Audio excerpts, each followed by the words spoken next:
Hi friends, welcome to our channel. Vijay Sethupathi గారి మహారాజా movie ఈరోజే చూశాను భయ్య. ఇది ఆయన 50th మూవీగా చెప్పొచ్చు.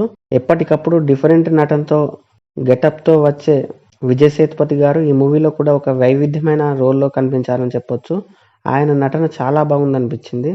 యాక్షన్, డ్రామా, థ్రిల్లర్గా సాగే ఈ మూవీ ఎలా ఉందో తెలుసుకోబోయే ముందు మన ఛానల్ని సబ్స్క్రైబ్ చేసి కొంచెం సపోర్ట్ ఇవ్వండి భయ్య. నచ్చితే లైక్ చేయండి. ఇక మూవీ ప్లాట్ ఏంటంటే, మహారాజా అలియాస్ సేతుపతి ఒక బార్బర్. ఆయన ఒక ప్రమాదంలో అతని భార్యను కోల్పోతాడు. అతనికి ఒక కూతురు, ఆమె తనకి ప్రాణం. ఇలా ఉండగా ఒకరోజు అతను తన ఇంట్లో ఉండే లక్ష్మిని ఎవరో ఎత్తుకెళ్లారని పోలీస్ స్టేషన్కి వెళ్తాడు. మరి ఆ లక్ష్మి ఎవరు, మరి ఆ పోలీసులు ఆ లక్ష్మిని వెతికి పెట్టారా లేదా, తర్వాత ఏం జరిగింది అనేదే మిగతా స్టోరీ. మూవీ చూశాక నాకైతే చాలా బాగా నచ్చింది భయ్య. కథలో కొత్తదనం లేకపోయినా స్క్రీన్ ప్లే చాలా బాగుందనిపించింది. అసలు ఎక్స్పెక్ట్ చేయని విధంగా కథని నడిపించిన విధానం బాగుంది.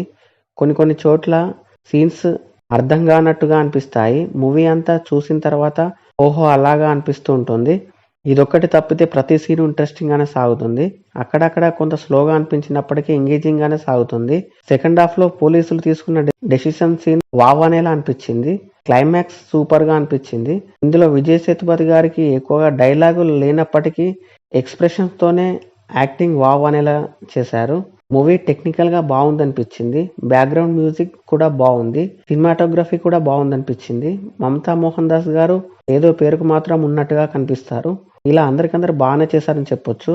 ఫాదర్ డాటర్ సెంటిమెంట్ బాగానే వర్కౌట్ అయిందని చెప్పొచ్చు. ఎమోషనల్ ఎలిమెంట్స్ కూడా మూవీని ఎంగేజ్ చేశాయనిపించింది. ఓవరాల్ గా బాగుందనిపించింది భయ్య. మీరు కూడా చూసేయండి. ఎలా ఉందో కామెంట్ చేయండి. Thank you for watching.